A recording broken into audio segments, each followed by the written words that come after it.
parole aux associations.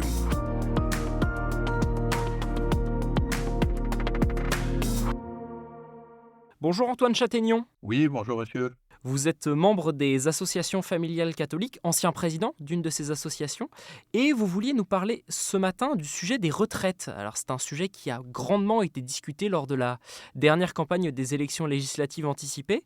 Mais Antoine, quel rapport y a-t-il entre retraite et politique familiale ? Eh bien, vous savez que on a fait le choix après la guerre d'un régime des retraites par répartition, ce qui signifie ce que beaucoup de gens ignorent, que les cotisations qu'ils payent chaque mois ne servent pas à capitaliser en vue de leur future retraite, mais à payer aujourd'hui la retraite de ceux qui ne sont plus actifs. Et bien entendu, ce système ne peut fonctionner de façon harmonieuse que s'il y a suffisamment d'actifs pour payer les retraites, sans que cette charge ne soit trop lourde. Alors, si la démographie se resserre, si l'espérance de vie recule, comme c'est le cas aujourd'hui, l'équilibre entre les actifs et les retraités se dégrade et la charge financière des retraités s'alourdit pour les actifs. En fait, le régime des retraites a été mis en place à l'époque du baby-boom, à son début, et on était certain alors que le dynamisme démographique permettrait au système de se soutenir. Mais depuis, comme chacun sait, l'âge moyen au décès a beaucoup reculé, la natalité a fortement baissé, et donc, la charge des retraites pour les actifs devient de plus en plus lourde et ceux qui ont cotisé toute leur vie acceptent mal de voir leur pension diminuer. Il y a donc là un effet ciseau qui est très défavorable.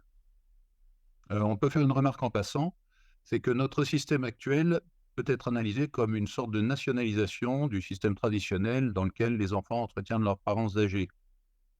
Si on met tout élément affectif de côté, les parents ont, dans les sociétés traditionnelles et surtout quand la mortalité infantile est forte, de nombreux enfants pour que les survivants puissent prendre soin d'eux à l'heure de leur vieillesse.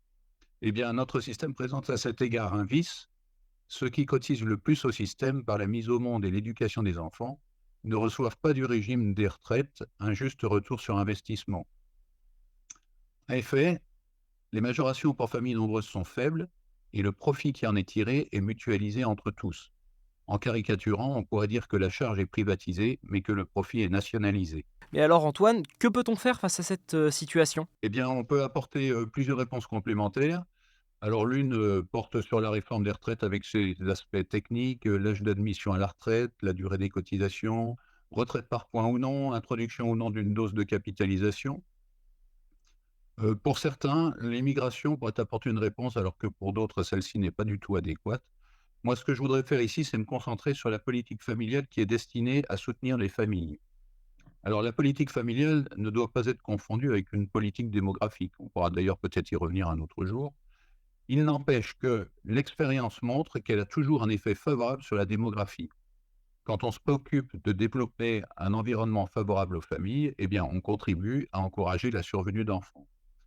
Et cela passe par un climat bienveillant, des mesures d'organisation comme celles qui facilitent l'harmonisation du temps de travail et du temps familial, des mesures financières bien sûr qui sont destinées à compenser la charge assumée, finalement au bénéfice de toute la collectivité, par les parents et notamment les parents de familles nombreuses. La politique familiale généreuse, qui avait été mise en œuvre après la guerre, a permis à la France de renouveler ses générations jusqu'à une époque très récente. Mais on sait qu'elle a fait l'objet de rabotage depuis les années 70 et ces dernières années lui ont été très préjudiciables avec notamment le plafonnement du quotient familial et la modulation des allocations familiales en fonction des revenus des familles, ce qui l'a plus ou moins transformé en prestations sociales. On pourra aussi peut-être y revenir un jour. Donc l'urgence me semble de revenir sur ces mesures et de montrer qu'on inscrit la politique familiale dans la durée parce que le temps des familles est un temps long. Quand on a un enfant, on en prend entre guillemets pour au moins 18 ans, ce qui exige de pouvoir se fier au soutien durable de l'État. Merci Antoine Châtaignon. Je le rappelle, vous êtes membre des associations familiales catholiques, ancien président d'une de ces associations. Et pour plus d'informations sur les AFC, rendez-vous sur le site internet afc-france.org. Très belle journée à vous.